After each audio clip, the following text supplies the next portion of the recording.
ଭାରତ ସ୍ୱାଧୀନ ହେବା ପୂର୍ବରୁ ଓଡ଼ିଶା ଦେଖିଥିଲା ଇତିହାସର ଏକ ଭୟଙ୍କର କଳା ଅଧ୍ୟାୟ।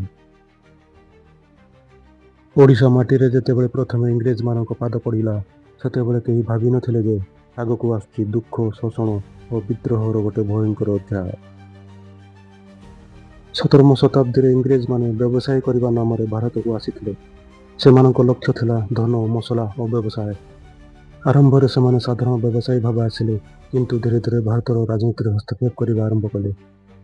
1803 ମସିହା ଧୀରେ ଧୀରେ ଓଡ଼ିଶା ଉପରେ ମାଡ଼ି ଆସୁଥିଲା ଇଂରେଜ ଶକ୍ତି। କଟକର ବାରବାଟୀ ଦୁର୍ଗ ଚାରିପାଖରେ ଯୁଦ୍ଧର ଧୂଆଁ ଓ ଭୟର ପରିବେଶ ସୃଷ୍ଟି ହୋଇଥିଲା।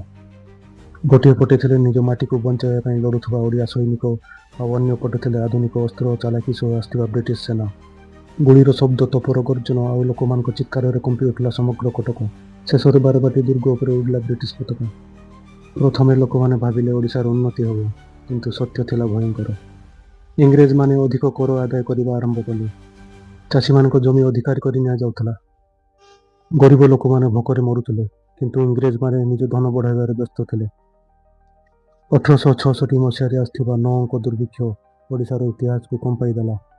ବହୁତ ଲୋକ ଖାଦ୍ୟ ଅଭାବରେ ପ୍ରାଣ ହରାଇଥିଲେ, କିନ୍ତୁ ବ୍ରିଟିଶ ସରକାର କୌଣସି ସାହାଯ୍ୟ କରିନଥିଲା।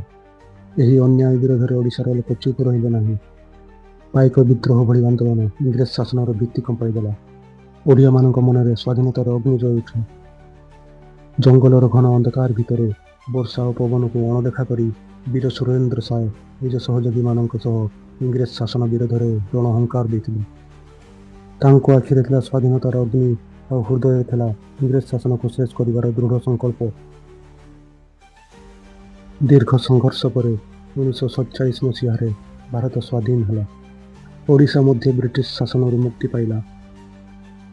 କିନ୍ତୁ ସେହି କଳା ଅଧ୍ୟାୟ ଆଜି ମଧ୍ୟ ଆମକୁ ମନେ ପକାଏ, କିପରି ବ୍ୟବସାୟ ନାମରେ ଆସିଥିବା ଇଂରେଜମାନେ ସମ୍ପୂର୍ଣ୍ଣ ଦେଶକୁ ଦାସ କରିଦେଇଥିଲେ। ଏହା କେବଳ ଇତିହାସ ନୁହେଁ, ଏହା ଓଡ଼ିଶାର ସଂଘର୍ଷ, ତ୍ୟାଗ ଓ ସ୍ୱାଭିମାନର କାହାଣୀ।